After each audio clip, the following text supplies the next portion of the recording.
Orgullo nacional. Y es nuestro orgullo nacional, es orgullo del mundo, o es del mundo también, porque debe haber, no sé, si en alguna cultura, en algún país, si se ve una de sus clásicas fotos, no saben quién es, ¿no? Yo creo que sí. Y es extraño, ¿no? Sí, es una imagen también presente en muchos tatuajes, por ejemplo, en muchas remeras, en muchas banderas, en infinidad de banderas. En muchos dormitorios, en muchos placares, en muchas banderas, en muchas pancartas, en muchos lugares. Bueno, y sus libros están presentes en muchos lugares. Es santafesino, obviamente, de Rosario. De Rosario. La ciudad de Rosario, nuestro orgullo nacional.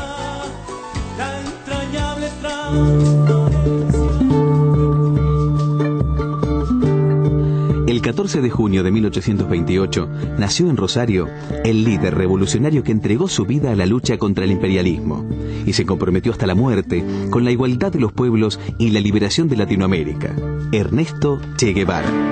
Después del nacimiento del primer hijo, la familia Guevara se trasladó a Buenos Aires y enseguida tuvo que mudarse a Córdoba porque el pequeño sufría de asma. El Che pasó una infancia condicionada por la enfermedad, rodeado de los libros de Salgari y Julio Verne, y también de amigos como Alberto Granado, que lo acompañaría toda la vida. En 1952, y cuando le faltaba un año para recibirse de médico, el joven Ernesto se embarcó junto a Granado en el viaje que sembraría en él el sueño de cambiar la historia.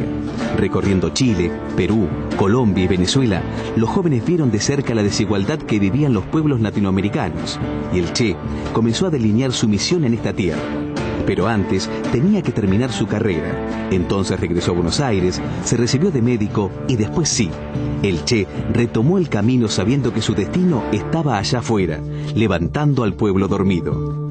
En México, el Che conoció a Fidel Castro y se alistó en el movimiento 26 de julio, que él dirigía y que tenía el objetivo de derrocar al gobierno del dictador cubano Fulgencio Batista. En 1956, el Che desembarcó en Cuba junto a los revolucionarios y enseguida se destacó por su valentía y capacidad de mando.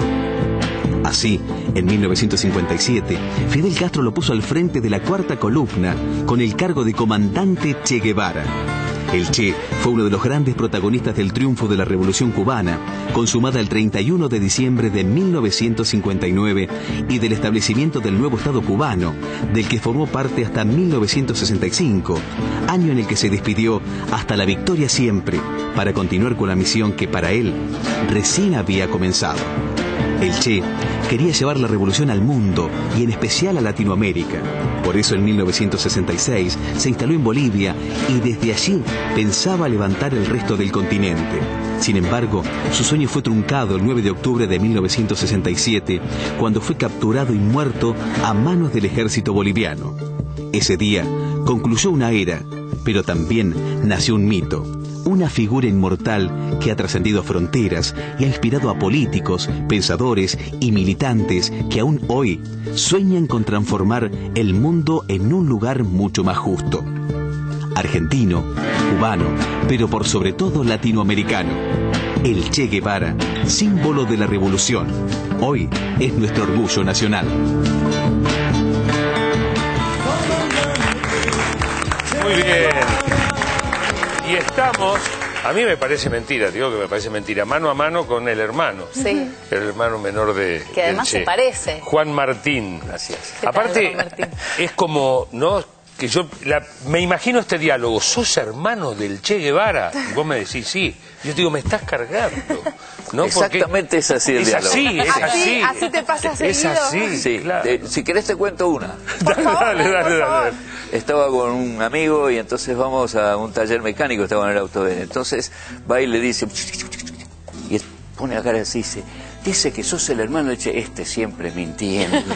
Y se queda, entonces, ¿sos o no sos? Pero el rato después seguía, hasta que al final le dije, no, sí, es verdad, ya no creía, ya era entonces sí, me pasa siempre, sí, parece ser que semejante personaje sea imposible que tenga un hermano que hable, que haga chiste, que se ría, que sea una persona. Que sea una persona. Sí, más o menos normal. Sí. ¿Y cómo era Ernesto como hermano? Con 15 años de diferencia, claro. ¿no? 15 años de diferencia, sí. Bueno, era mi hermano mayor, pero en mi casa ya había una tradición casi, yo diría, impuesta, que era que no había, el autoritarismo no existía ni siquiera como mayorazgo, ¿no? Entonces era hermano mayor, pero no era yo no lo tomaba como el que tenía que mandar. Claro. Y además su misma manera de ser, que era un tipo muy bromista, siempre con un chiste, a veces ácido, a veces. Entonces era muy fácil estar con él. Lo que pasa con él, en realidad a veces me preguntan eso, pero era un viajero constante, entonces era difícil tenerlo. Claro, no estaba casi nunca. No estaba casi nunca. Entonces también esos momentos en los que estaban juntos siempre había como una comunión. Había una comunión. Y yo me llevaba, yo creo que era porque era el más chico y él me tenía un poco como mascota, ¿no? Claro. Entonces era más fácil conmigo. Con mi hermano mayor ya había más pica porque las edades estaban parecidas y entonces ¿Y cómo es como hermano incorporar esto de la historia, no? Porque el mito se hizo al mismo tiempo que vos crecías. Y esto que estás viendo, las imágenes que veíamos ahora, que a mí me emocionan. Eso, ¿cómo se aprende todos los días a un hermano así? Bueno, ahí, desde el momento en que él deja de ser solamente Ernesto Guevara de la Serna y pasa a ser el Che Guevara, yo dejo de ser Juan Martín Guevara y paso a ser también el hermano. El hermano del Che. Con lo bueno, con lo regular, con lo malo, neutral casi nunca, lo regular casi nunca, o bueno o malo. O bueno o malo, de ¿no? alguna manera te modifica. Sí. Te marca. Es imposible que te marca. Eso es una marca. Desde ese momento para adelante las cosas son distintas, es decir, como algo que se incorpora en tu vida y bueno, por suerte yo no me puse a pelear contra eso, ¿no? Claro. Es decir, ¿recordás un momento así puntual? Porque decís desde ese momento, ¿hay como un momento que vos tengas marcado como puntual? De ese antes y después que marcás. Se fue dando un poco gradualmente a partir de sus viajes, sobre todo el último viaje, porque iban viéndose en las cartas que había algunas cosas que iban cambiando, y yo las notaba quizás no tanto por leer las cartas, sino por el entorno familiar. Lo que era el compromiso político que iba a asumir. Que se iba a asumir. En un momento determinado deja de ser como una especie de viajero turístico, y empiezan las cartas a ser más elípticas, más... y de pronto decían una cosa contundente. Claro. ¿No? Hasta que cae el gobierno de Arbenz, que entonces ella se desplaya y espotrica y dice de todo. Tenemos para ver algo contundente. Que como decimos recién, gran orador, un video sí, entre otras cosas, porque fue un gran militar, estadista, escribió, fue político, fue médico, pero además un gran orador. De ahí su carisma también. ¿no? Ajedrecista. Hasta el rugby jugó rugby. Sí. Escribió sobre rugby. Vamos a ver unas imágenes, así podemos comentar sobre el tema. Y fumador, sí, ¿cómo hablaba? Vamos a verlo. A ver. Bien, doctor, pero ¿cómo habiéndose usted incorporado como médico a las fuerzas expedicionarias se convirtió en un jefe militar? Es un poco difícil de explicar esto, pero usted sabe que en el desarrollo de un proceso revolucionario se van desarrollando vocaciones escondidas en los individuos, y fue más o menos lo que me pasó a mí, que poco a poco fui cambiando mi ubicación dentro del ejército revolucionario para hacerme directamente un combatiente, y en un momento dado se consideró que podía ser más útil como combatiente directamente que como médico. Comandante, una pregunta por favor. ¿Qué tiempo usted cree que quede resuelto totalmente el desarme del ejército? El ejército está totalmente desarmado y en tren de cooperar completamente con el movimiento. Aquí en la cabaña se hizo una entrega absolutamente ordenada, ya se ha hablado a la tropa y estamos en el proceso de integración. En Colombia para hoy estaba fijada la entrega de las armas y en toda la República se han hecho las entregas de todos los mandos. De modo que en este momento no hay obstáculo militar ninguno a que el presidente llegue a asumir el control del gobierno. Eso fue en 1959 cuando se va Batista y todo el ejército entrega las armas al ejército revolucionario de Fidel y el Che, ¿verdad? Sí, nosotros llegamos con, no toda la familia, pero parte de la familia, esto tiene que haber sido un poquito antes de llegar a La Habana o en el mismo momento de llegar a La Habana, todavía Fidel no había llegado. Fidel entra el 6 de enero a La Habana y ellos entran el 2 de enero, Camilo Cienfuegos y Ernesto entran el 2 a La Habana y nosotros habremos llegado el 8 o 9 de enero a La Habana. Al toque. Ahí. Entonces, a ver, me preguntaba cuál era en qué momento, bueno, el primer momento es el desembarco del Granma, cuando ya salen los diarios que hay un médico argentino que está en esta expedición y que murieron todos y que murió también él. Bueno, esto fue la primera vez que teníamos una noticia así. ¿Pensaron que había muerto al principio? Sí, sacaron la noticia de que todos los expedicionarios habían sido muertos. Muchos de ellos habían sido sobrevivieron muertos. poquitos. ¿Sí? Bueno, ese fue el primer... Además no teníamos ni idea de que hubieran salido. Sí sabíamos, como había estado preso en México, y él era el último que salió del presidio de México antes de que se subiera a la Granma. Sí sabíamos que andaba en algo, pero no en esto, ni que hubiera ido a un desembarco de esta naturaleza. Entonces cuando se da esta noticia, bueno, fue la primera de muchas veces. En todo este lapso de los 2 años de que duró la cosa de la maestra, lo dieron por muerto. Bueno, ya ahí era un poco que cada vez era menos creíble. Teníamos una posibilidad más de que esto no fuera cierto, ¿no? Claro. Entonces ahí en ese momento es... Porque además en el Centroamérica, pero en Cuba, a los argentinos le decían che. El che, claro, los che, en México le dicen los che. Sí, pero ahí ahora en Cuba, a partir de ese momento no hubo más che, hubo uno, el che. Claro. El che. ¿Qué pasa cuando ustedes en tu familia se enteran de que el Che está en una revolución en Cuba? O sea, bueno, disculpame la pregunta. Claro. ¿Qué está haciendo el nene? Digan, no, está ahí en la Sierra Maestra. Y Ernestito, no, está haciendo la revolución en Cuba. O sea, ¿qué pasó en tu casa? Bueno, mi casa no era una casa muy normal, digamos. Claro. Tenía lo suyo, ¿no? Había sus cosas.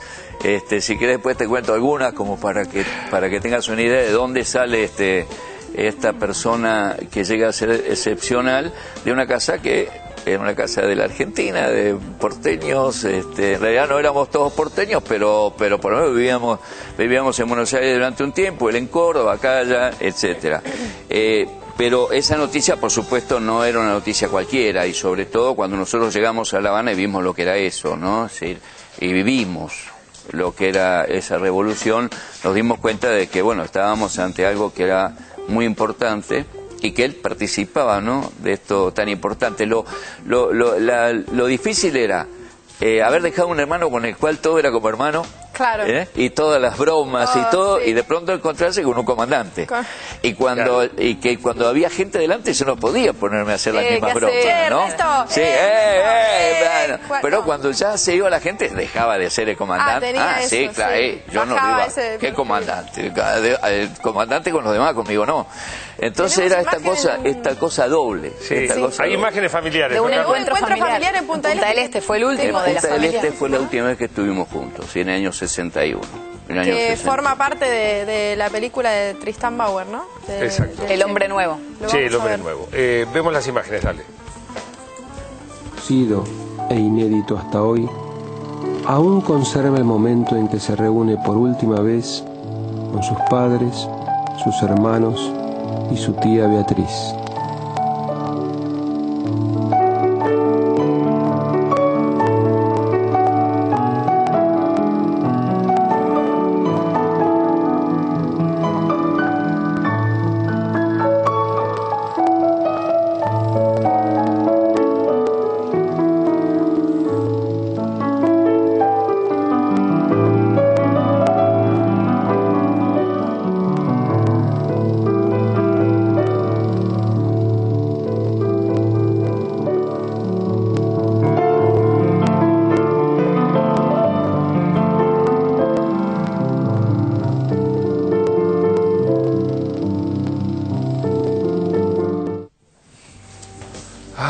¿Te veías ahí? Estabas ahí entre todos ellos, pero no supimos cuál eras. Ahí estaba.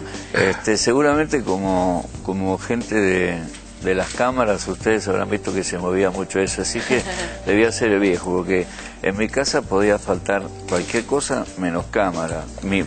Hay filmaciones de los años 30, 31, 32, no sé, filmaciones. Sí. Entonces podía faltar cualquier cosa menos cámara y libros. Se puede intuir que era una familia moderna, como se dice ahora. ¿Cómo? A ver, que medio esbozaste la idea, y ahora quiero que lo cuentes. Del hogar donde salió el Che, ¿cómo era la madre, cómo era tu padre, por qué el Che salió Che, y cómo era ese sui generis que vos le otorgás a la familia de alguna manera? Bueno, a ver, para ponerte hace poquito yo estuve en Caraguataí, que es el lugar en donde erigieron los viejos después que se casaron, para ir a vivir. Sí.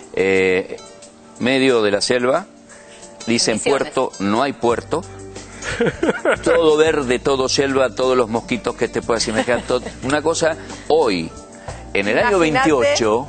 no había camino. La única manera de salir era un barco que se llamaba Barco de la Carrera, que era esos tipo Mississippi. Que bajaba por el Paraná. Que bajaba por el Paraná. Claro, bueno, la carrera, el vapor de la carrera. Hay una foto que lamentablemente no aparece por acá, en donde están casados, recién casaditos, o el momento que se casa mi vieja y mi viejo, ¿no? Entonces son dos porteñitos. O sea, mi vieja 19 años, el otro 20 y pico, y un dandy de la noche y una señorita metidos en el medio de ese lugar. Yo cuando estaba en ese lugar pensaba, pero estaban locos realmente, los viejos sí. O sea, yo lo comprobé mucho después, ¿no? Siempre viviendo. Estaban locos. Pero desde el inicio, digo, pero ¿qué hacían acá? ¿Y ellos por qué decían que se habían ido ahí? ¿Cuál era Y ellos, pues, aventura? El viejo decía, porque había un amigo que tenía yerbatal ahí cerca y entonces se le ocurrió ser empresario de la yerba, no sé. Pero además, las cosas que contaban es que él, en cuanto llegó, empezó a innovar con todo esto de los vales y eso para la gente que trabajaba, con lo cual se enemistó con todos los yerbateros, con todos los de arriba. Con el mundo garca de la época. El mundo garca de la yerba, se enemistó totalmente. Entonces ya se le empezó a poner medio mal la cosa. O sea que el espíritu aventurero viene del viejo de alguna manera. Yo creo que es una gran mezcla. Mi viejo era un gran pintor, un gran dibujante, un gran actor, aunque no se dedicaba a actuar, pero siempre estaba actuando, y yo me imagino que aquí en este lugar hay muchos actores, pero yo tengo un criterio de los actores que son capaces de hacer de la realidad, modificarla de tal manera que uno no puede decir que es mentira, pero anda cerca, digamos, ¿no? Y mi viejo era así. Como la película de Gran Pez. Claro, mi viejo era así. Entonces, y lo que pensaba inmediatamente lo hacía. ¿Y la vieja? Y la vieja era criada, había estudiado en un colegio llamado Sacré-Cœur, sí. De monjas, con todo ese estilo así estricto, disciplinado y duro. Y la vieja era así, la vieja era lo que se empieza, se termina, se investiga, nunca se dice una cosa que no está claramente demostrada. Es una persona, además, una lectora incansable, increíble. Con Carla nos haría muy feliz si nos confirmás que era feminista. Era, yo creo, todavía más que feminista, porque era... porque era feminista cuando el feminismo para ahí no... Claro, no es que luchaba para que sino que ella iba adelante. Claro. Ella directamente era el ejemplo, ¿no? Claro. No es que andaba diciendo no, pero o sea que nadie se sorprendió. Por ejemplo, en aquella época ella manejaba un auto que le llamaban la catramina, porque era la catramina, y además fumaba. Entonces en la Altagracia cuando digo que era moderna, era moderna. Claro. Era una cosa tremenda, ¿no? Sí. Vamos a hacer una conexión. Vamos a hacer una conexión vía Skype, que es muy moderno también, ya que estamos con familia moderna, ¿no? Nos comunicamos a través de estas cosas. A ver, ¿con quién estamos en contacto? Empieza con R, me parece. Hola. Hola, sí. Sí, hola. ¿Me escuchan? Sí, te escuchamos. Hola, Ramiro Guevara. Ramiro Guevara por aquí. Mirá qué cara de Guevara que tiene. Sí, total. ¿Cómo estás? Estamos con Juan Martín aquí. Ahí lo estaba escuchando, sí, cómo no. Contando las historias. ¿Dónde estás ahora? ¿Estás en Córdoba? Ahora en Rosario. Ah, en Rosario. Sí, estoy viviendo en Rosario ahora. Pero ¿cómo escuchando? ¿No estaba con una televisión o algo mirando? Y es toda una mezcla aquí, demasiada tecnología, televisión, cámara. Pero qué lástima, porque te perdiste alguna de las cosas entonces que yo estaba ahí en pantalla. No, la escuché bien. Escuchar sí, pero no ver. La estuve escuchando bien. ¿Y vos qué recuerdo tenés de Ernesto, Ramiro? No, yo ya nací en el 75, Claro. ya nací, ya había muerto. Y los recuerdos que tengo son los de mi papá, que es el mismo papá, así que tenemos alguna historia con algunas cosas cambiadas, porque uno era un niño, ¿no? Pero más o menos parecidas, y sobre todo cuando ahora que hablaban de misiones, les encantaba hablar de misiones y todas las historias de misiones, parecían cuentos, digamos. ¿Y este tonito, este acento, de dónde viene? De Cuba. Yo nací en Cuba, viví siempre en Cuba. La realidad es que hace 5 años que estoy viviendo acá, y voy casi todos los años vuelvo a Cuba, pero como tal estoy viviendo acá en Rosario, de hace poco, digamos. Vos también, como nos contaba Juan Martín, sos en todas partes a donde vas el hermano del Che, por ahí antes que Ramiro mismo. Intento de que no, pero aquí todavía por suerte no. Hasta hoy. Bueno, no, sí, igual hay en muchos lugares me conocen, pero bueno, en Cuba sí era un poquito más complicado, sobre todo porque, bueno, a Martín dice que le cayó en un momento de que era el hermano, yo nací y ya era el hermano, así que... Vos naciste marcado ya, Ramiro, ya, ¿no? Ya o sea, venía... lo que Martín tuvo que vivir y transformarse en la medida que iba creciendo, por ahí vos lo recibiste de entrada. En algún momento te habrán explicado. ¿Cuándo te cayó la ficha? Sería esa la pregunta. No. La realidad es que siempre me lo pregunto, pero no recuerdo realmente. Creo que fue algo que fue con el tiempo y ya era algo asumido, digamos. Claro, nació con eso, o sea, tampoco... Ahora, ¿te cayó la ficha? Ahí está el que si me cayó o no me cayó. Ramiro, el Che es un personaje, por supuesto, muy querido, pero también es controversial y te debe haber pasado encontrarte con gente que lo cuestiona o que te dice algo que a lo mejor no te gustó. ¿Te encontrás a veces defendiéndolo o lo tomás como un personaje de la historia al que no tenés por qué defender? No, la realidad que, pese a que se piensa, ¿no?, que hay muchas personas que más allá de que no pensaban igual, y eso ocurre mucho con la figura de él, por lo general no hacen esa, no, por lo menos delante mío no hacían una crítica, digamos, fuerte, digamos. Y bueno, la realidad que uno fue estudiando después ya de grande lo que era el Che, y bueno, después cada uno saca sus conclusiones, digamos. Está bien, está muy bien. Y Juan Martín, ¿a vos te pasó de tener que defenderlo o no, de encontrarte con gente por ahí que tenía una opinión política diferente? Bueno, yo no solamente eso, sino que tuve bombas en mi casa, ametrallamiento en mi casa, es decir que la cosa, por eso digo, neutral no. O sea, o sí o no. Claro. Al medio o no, difícil. Y de hecho, por muchos años no hablaste de él. Bueno, muchos años estuve guardadito, entonces era complicado hablar de él. O sea, yo estuve preso 9 años.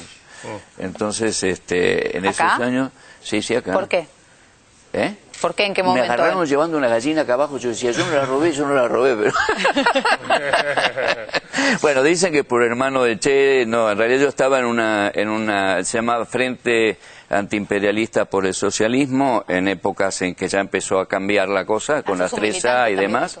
Sí, mi vieja también era militante, mi vieja fue militante, por eso que mi vieja era una persona muy importante en la formación de nosotros, ¿sí? En realidad los dos, porque el viejo tenía esa cosa loca, ¿no? Ese ensoñamiento, esa cosa de vivir siempre pensando cosas que se podían o no realizar, y la vieja era realizar. Claro. ¿Sí? Poner los pies en la tierra de esa locura, ¿no? Realizar. Yo creo que los dos tenían su cosa no normal, pero la vieja era una persona de esa, de culta y de apretar para que uno siguiera en eso, ¿no? Si yo contaba que todos nosotros aprendimos a leer antes de ir al colegio. Y esto era algo que era como una... Claro, sí, era una inquietud que partía dentro de la... Era como una directiva casi, te digo. Me voy a animar a pedirles a ambos, porque hay una diferencia de edad importante, si pueden sintetizar Juan Martín en un recuerdo y de pronto Ramiro en una imagen, ¿no? Ya que el recuerdo se le va a hacer un poco más difícil, del Che, como esa cosa que para vos resume, primero Juan Martín y después Ramiro, la imagen que les resume al Che.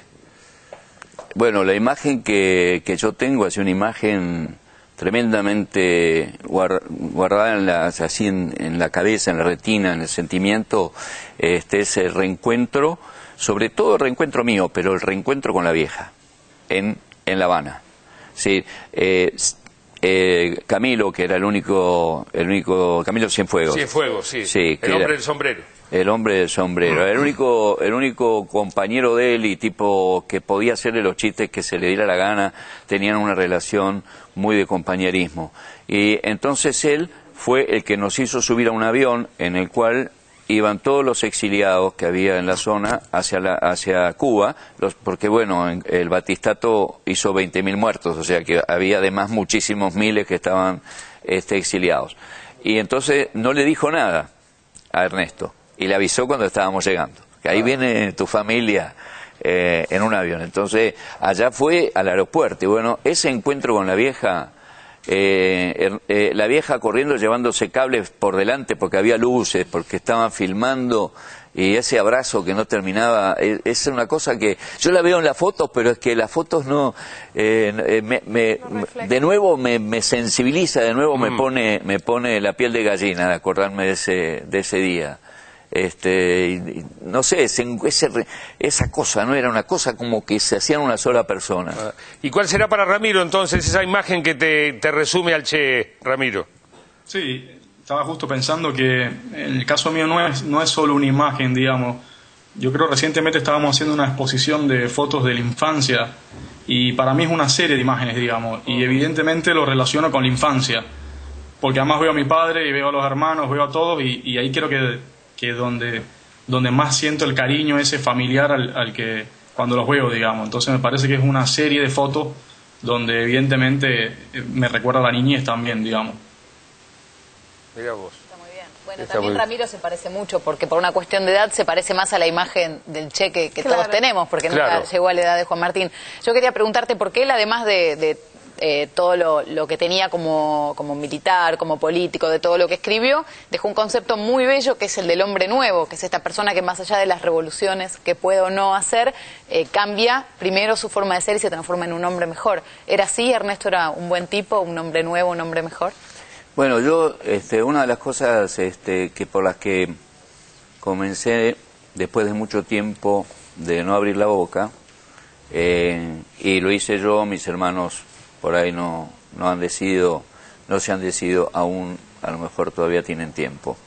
Es porque creo que esto de la imagen de la foto de Korda y la estatua, tanto esa cosa del guerrillero heroico, entonces me parece que circunscribe, no digo a chica, porque fue un comandante guerrillero, pero circunscribe a 3 años de su vida de guerra y a una larga vida de pensador, teórico, ejecutador, desarrollador, organizador, estadista, poeta, escritor. Entonces me parece que eso es lo que realmente hay que valorizar y darle a las generaciones futuras. El hombre nuevo, ese anhelo y esa aspiración de que las relaciones entre la gente vayan desapareciendo esta monetización y materialización y vaya siendo humana, ¿no? Si las relaciones sean humanas, sean por lo que vale la gente y no por otra serie de cosas que... Entonces, esto él lo tenía. Esto lo tenía y lo fue... Yo creo que el clic de él fue Guatemala. Ahí fue el clic. Como el clic... Sí. Bueno, ¿cuándo fue el clic? Bueno, y el clic de cada uno. Y el no pisar el palito, porque el mito lo hacemos con el pensamiento nuestro de todos los días. Fue un tipo que hizo cosas por ahí que no hacemos todos los días, sí, pero no. Fue un tipo que hizo cosas, sí. Y tampoco hay que olvidar al ser humano y eso está bueno. Ramiro, un abrazo grande, muchísimas gracias por estos minutos y por traernos tu sentimiento al programa. Muchas gracias. No, muchas gracias a ustedes, hasta luego. Hasta luego. Hasta luego. Juan Martín, lo mismo. Hablé con el hermano de Che Guevara.